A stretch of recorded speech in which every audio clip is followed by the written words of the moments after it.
네, 새해가 밝았습니다. 정치권도 새해라는 이름에 맞는 새로운 모습 보여줄까요? 국민의힘 전당대회는 3월 8일입니다. 3월 8일이면 국민의힘 새로운 지도부가 만들어집니다. 그리고 총선까지 치르게 되죠.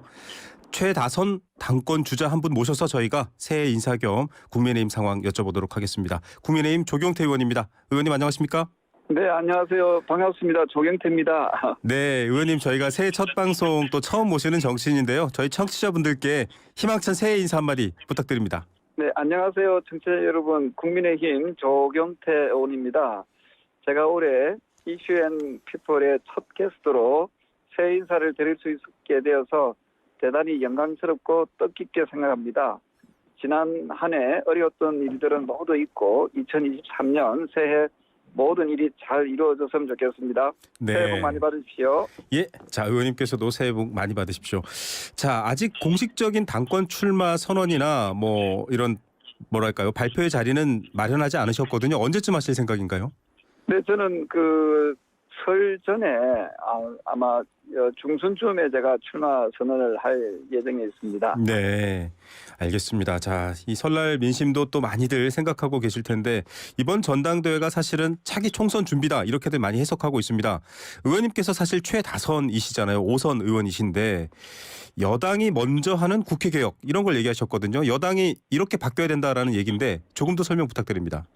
네, 저는 나이에 비해서 선수가 좀 높은 편인데요. 네. 제가 이제 올해 이제 55이 됩니다만은 어쨌든 최다선 의원으로서 쭉 활동을 하다 보니까 우리가 여당 야당이 맨날 보면은 지지고 볶고 싸우는 데만 좀 능숙능단한 것 같은데 저는 정치를 먼저 개혁하는 것이 좋겠다 이런 생각에서 우리 여당이 먼저 변화하면 야당도 바뀐다고 생각하거든요. 네. 그런 의미에서 저는 첫 번째로 비례대표제를 폐지하고 네. 또 두 번째로 국회의원의 면책 특권 그리고 불체포 특권을 폐지하고 그리고 세 번째로 정당이 수백억씩 받는 정당 국고 보조금도 폐지하는 3패 개혁 운동을 통해서 우리 여당부터 이 개혁을 먼저 이루어냈으면 좋겠다.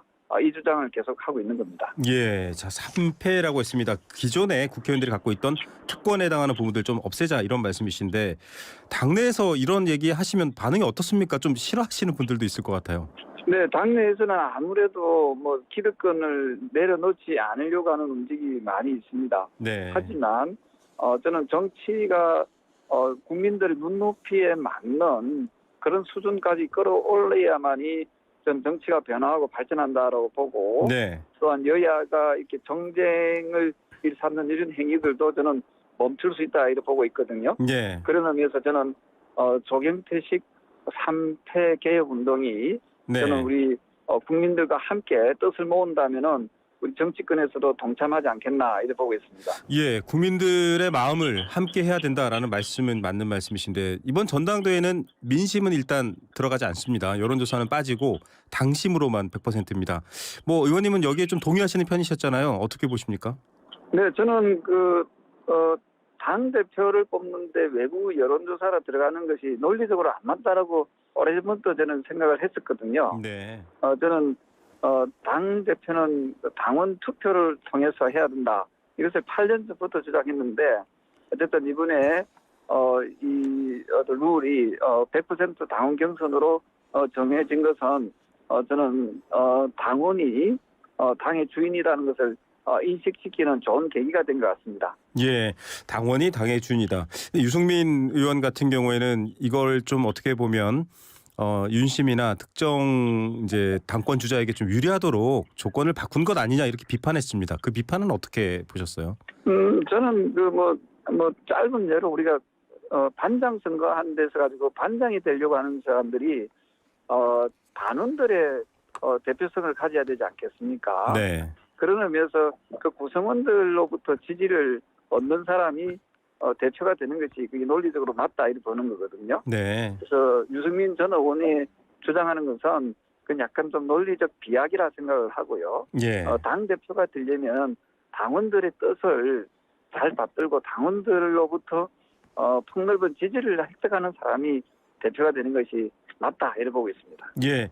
내친 김에 유승민 의원이 여러 매체를 통해서 또 윤석열 대통령에 대한 좀 비판이랄까요? 약간 이제 견제에 대한 말씀도 많이 하시는데 유승민 의원 어떻게 보십니까? 또 당권 레이스의 경쟁자로서 어떻게 평가하시는지 궁금합니다. 유승민 의원 같은 경우에는 전 의원 같은 경우에는 이제 좀 물론 나름대로 정치적인 그 행보를 통해서 자신의 존재감을 부각시키려고 하는 것은 뭐 이해는 됩니다만은 우리가 그 정부 여당이라고 보통 이야기하지 않습니까? 네. 저는 정부 여당은 한 몸이라는 그런 인식을 토대로 뭔가 뭐 비판이나 비평을 하는 것이 좀 더 설득력이 있다 이렇게 보는 거거든요. 예. 마치 남의 이야기를 하듯이 제3의 어떤 뭐 구성원처럼 이렇게 표현하는 것은 다소 그 당원들로부터 상당히 좀 불안감을 좀 조성할 수 있다 이렇게 보고 있습니다. 예. 좀 정부와 한 몸이 돼서 좀 정부를 뒷받침하는 이 당의 모습과는 좀 다른 것 같다. 호응 얻지 못하고 있다 이런 말씀이시고요. 네, 이게 애정이 담긴 그런 그 비판과 애정이 없는 비판은 구분을 하거든요. 아, 네. 우리가 보통 선생님이 사랑의 매라 해가지고 네. 정말 제자가 사랑해서 때리는 매가 잘 되라고 때리는 매. 네. 또 감정이 실린 매는 이게 구분이 네. 되잖아요. 네네. 이 매는 매 한 가지라고 생각을 합니다. 아, 예. 애정이 실리지 않은 유승민 대표 전 의원의 말 이렇게 평가해 주셨습니다. 여론조사를 한번 봤습니다. 이 여론조사 전문기관 국민리서치그룹과 뉴시스가 에이스 리서치 의뢰해서 27일부터 29일까지 조사한 내용인데요. 나경원 전 의원이 압도적으로 좀 여기서는 이 여론조사에서는 앞서고 있습니다. 지금 조경태 의원께서도 권성동, 윤상현 이런 분들보다는 앞서고 있긴 한데 이 여론조사 결과 보면 나경원 대표가 좀 도드라져요. 어떻게 해석하십니까? 네, 전 나경원 전 의원 같은 경우에 뭐 우리 당의 소중한 자산이라고 생각을 하고 있고요. 네네.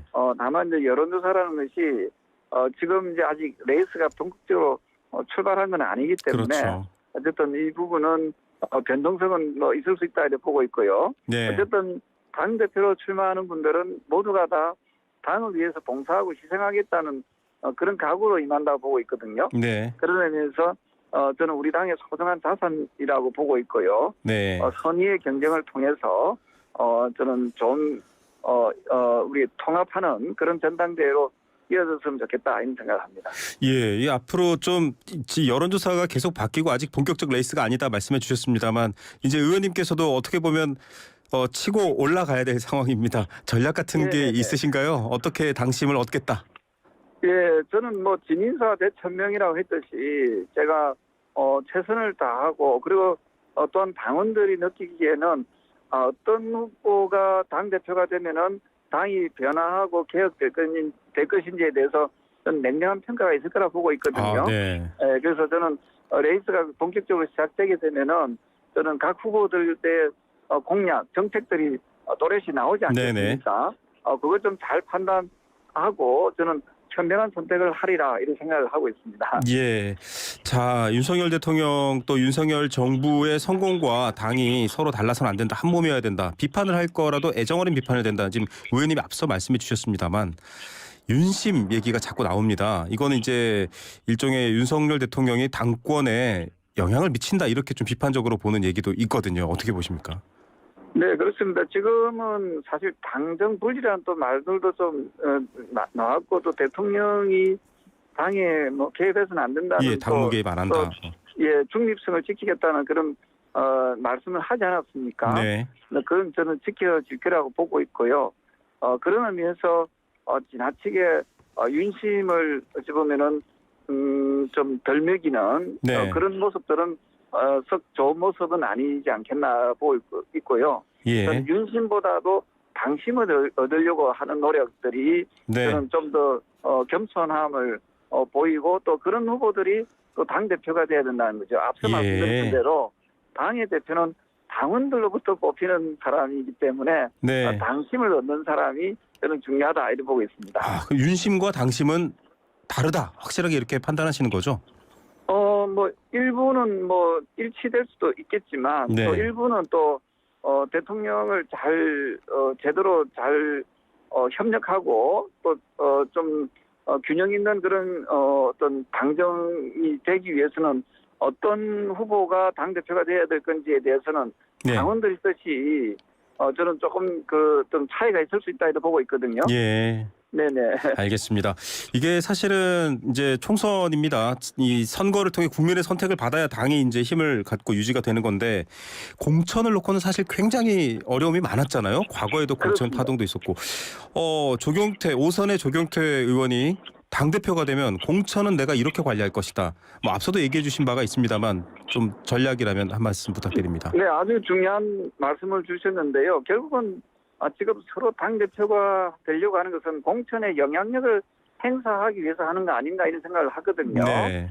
그런 의미에서 저는 제가 당대표가 되면 저는 미국식 그 공천 제도를 저는 도입시킬 예정입니다. 미국식이요? 네. 예, 그래서 100% 오픈 프라이머리를 통해서 네. 더 이상 당대표가 당 공천권을 가지고 좌지우지 함으로써 당의 갈등과 분란을 일으키는 그런 행위는 이제는 끝장내야 된다, 끝내야 된다 이런 입장이거든요. 네. 그래서 저는 제가 당대표가 되면 저는 가장 공정한 정당 네. 사상의 가장 공정한 공천제도, 즉 우리 100% 오픈 프라이머리를 저는 네. 도입할 그런 예정에 있습니다. 예, 당 대표는 100% 당심인데 의원 후보 즉 공천은 100% 민심이다 이렇게 들리기도 합니다. 그렇습니다. 이게 바로 조경태식 정치 개혁이거든요. 예. 그래서 100%당 대표는 당원들이 뽑고 그다음에 공직 선거 있지 않습니까? 네. 국회의원이나 지방 의원이나 이런 뭐 선거에서는 공직 선거에 있어서는 저는 시민들이 저는 국민들이 뽑을 수 있도록 하는 것이 그 공천권을 시민들과 국민들에게 돌려주는 것이 네. 저는 정치 개혁이라 이래 보고 있습니다. 뭐 오랜 세월 사실 여야 모든 정치권을 다 아우르며 경험하셨으니까요. 그렇게 얘기했을 때 또 아무래도 반발이 당에 있지 않을까요? 그게 이제 주로 기득권화되어 있는 정치계가 네. 사실은 그 기득권을 계속 유지하기 위해서 네. 그걸 내려놓지 않는 거거든요. 네네. 그래서 제가 말씀드렸던 것이 여당부터 개혁해야 된다는 게 바로 이 뜻입니다. 예. 여당이 개혁을 하게 되면 야당도 자연스럽게 따라올 수밖에 없는 거거든요. 예. 그래서 아마 제가 100% 오픈 프라이머리를 도입을 하게 되면은 아마 야당도 다음 총선에서 아마 그런 방향으로 이어지지 않을까 이런 생각을 합니다. 예, 이 당협위원장 최근에 좀 교체됐잖아요. 조강특위도 네네. 좀 재정비되고 여기에 대해서도 좀 말들이 있습니다. 뭐 검사 출신들이 많다. 허은하 의원 같은 경우에는 좀 억울하지 않느냐 이런 평가가 있는데 어떻게 보셨습니까? 그렇습니다. 사실은 이게 지금 최근에 당협위원장을 새로 뽑는 과정에서도 그런 불평불만들이 여기저기서 튀어나오고 있지 그랬죠. 않습니까? 저는 이러한 부분을 일소하기 위해서는 저는 공천 과정이 굉장히 투명하고 민주적이고 깨끗하게 한다면은 저는 이런 불평불만들이 없어질 수 있다 이렇게 보고 있거든요. 예. 예, 그런 의미에서 제가 말씀드렸던 당 대표가 더 이상 공천권을 가지려고 해서는 안 된다. 네. 정당사의 가장 민주적인 방식에 의해서 공천을 하게 되면은 네. 저는 그 또한 저는 우리 당을 통합시켜내고 네. 국민들로부터 많은 지지를 획득해낼 수 있다 이렇게 보고 있습니다. 알겠습니다. 자, 이 당의 기득권, 국회의원의 기득권을 바꾸는 게 조경태식 개혁이다라고 얘기해 주셨는데 어제 윤석열 대통령의 신년사에서도 기득권과 지대 추구 정말 시급하게 없애야 된다, 미래가 없다 이렇게 얘기를 했습니다. 어제 신년사는 어떻게 들으셨습니까? 네, 아마 윤석열 대통령의 그 어떤 트레이드 마크라고 하면은 공정과 상식이지 않습니까? 네. 거기에 덧붙여서 지금 최근에 노동이나 교육 등과 같은 데서 개혁을 지금 부르짖고 계십니다만은 저는 사회적 개혁도 중요하고 경제적 개혁도 중요하지만 무엇보다도 정치가 바로 서고 정치 개혁. 정치가 개혁이 돼야만이 저는 경제, 사회, 문화, 외교, 안보, 국방 여기까지도 저는 제자리를 찾을 수 있다 이렇게 보고 있습니다. 예, 윤석열 대통령이 말한 그 기득권을 없애는 타파하는 노동개혁, 뭐 교육, 연금개혁뿐만 아니라 정치개혁도 해야 된다. 노동개혁에서는 사실 대기업이나 기존의 이제 거대 자본들이 좀 더 기득권이기도 하잖아요. 그 부분은 안 하고 노동개혁만 좀 콕 집어서 얘기하셨다 또 이런 비판도 있습니다. 사실은 우리나라가 기업하기 좋은 환경을 만들어야 되거든요. 네. 외국에 나가 보시면은 잘 아시겠지만은 우리나라의 삼성이나 현대나 SK나 대기업의 어떤 문양이 있는 모습을 보면 굉장히 자랑스럽지 않습니까? 그렇죠. 네. 대기업을 자꾸만 기득권화 시키고 적대시하는 것은 저는 올바르지 않다 생각합니다. 예. 왜냐하면 대기업에 종사하는 종사자들은 그렇게 기득권화된 분들은 아니라고 보거든요. 네.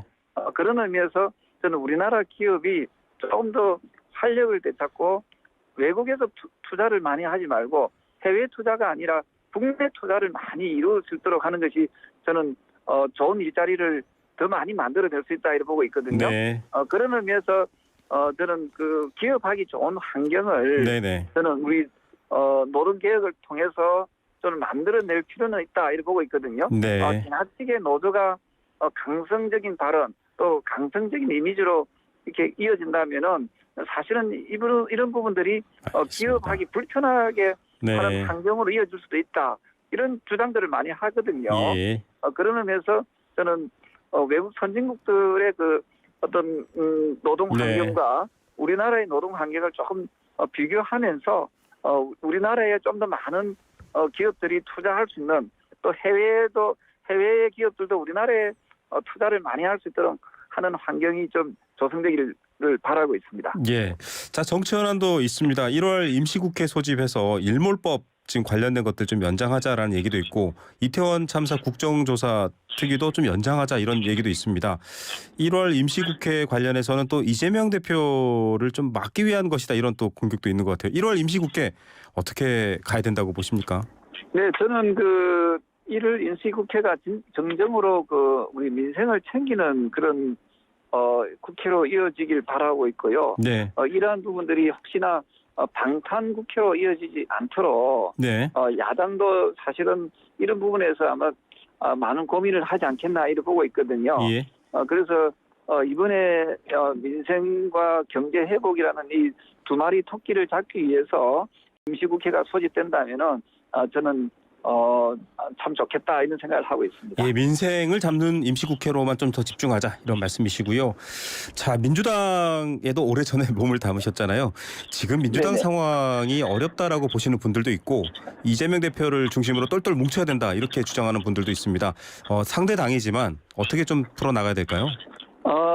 저는 상대당이 조금 더 분발했으면 좋겠고요. 네. 사실은 당 대표가 기소된 그런 정당이지 않습니까? 네. 저는 그런 사례를 저는 거의 본 적이 없거든요. 예. 여야를 떠나서 당 대표가 기소가 된 상태에서 계속 대표직을 유지한다는 것은 저는 조금 이거는 문제가 좀 심각하지 않느냐 이렇게 보고 있습니다. 예. 저는 민주당이 아마도 사법 리스크, 이재명 당대표의 사법 리스크가 가장 큰 현안이라고 보고 있고요. 예. 그런 점에서 민주당도 스스로 힘을 내어서 좀 개혁을 통해서 좀 더 참신한 그런 당대표가 출연하기를 저는 학수고대하고 있습니다. 예, 참신한 당대표가 또 기다려진다라는 말씀이셨고요. 끝으로 지금 연말 연시를 두고 사실 남북관계가 굉장히 긴장됐습니다. 이 서로 군사적 대치가 좀 더 격화되는 것 아니냐 우려도 있는데 신년사엔 또 대통령이 별다른 언급은 없었는데 의원님 또 다선이시니까요. 남북관계 지금 어떻게 정부가 좀 풀어가야 됩니까? 남북관계는 참으로 좀 어려운 숙제이고 과제입니다. 과거 문재인 정권 때 이걸 너무 지나치게 장밋빛 비전만 제시하다 보니까 좀 약간 국민들도 혼란스럽고 혼돈스러운 측면이 없지 않아 있었는데요. 네. 저는 남북 관계를 풀기 위해서는 결국은 북핵 문제를 풀어야 되는데 네. 북핵 문제에 있어서는 북한이 하나도 한치의 양보도 좀 보이지 네네. 않는 이런 모습이거든요. 저는 이 남북 관계에 있어서는 서로 남북 당국이 좀 더 진지한 모습으로 저는 평화를 우리가 얘기를 할 수 있어야 된다고 보고 있고요. 그런 점에서 좀 북한이 조금 더 정권을 유지하는 데만 급격하지 말고 진정으로 한반도의 평화를 생각을 좀 해야 된다 이런 입장이거든요. 예. 그런 점에서 북한이 지금 거의 너무도 자주 지금 올해 들어서 미사일을 가지고 우리 그 국민들을 도발을 하죠. 네. 불안해하게 만들고 있는 이런 부분부터 조금 북한이 좀 자제해야 되지 않을까 이런 생각이고요. 예. 또 거기에다가 덧붙여서 우리나라 역시도 북한과의 조금 더 긴밀한 그 관계를 갖기 위해서 그 대화의 통로, 대화의 네. 가능성은 항상 열어놔야 된다 대화의 이런 가능성은 입장입니다. 예, 대화의 가능성은 항상 열어놔야 된다라는 말씀이십니다. 오늘 말씀 여기까지 듣겠습니다. 감사합니다. 네, 감사합니다. 네, 국민의힘 조경태 의원이었습니다.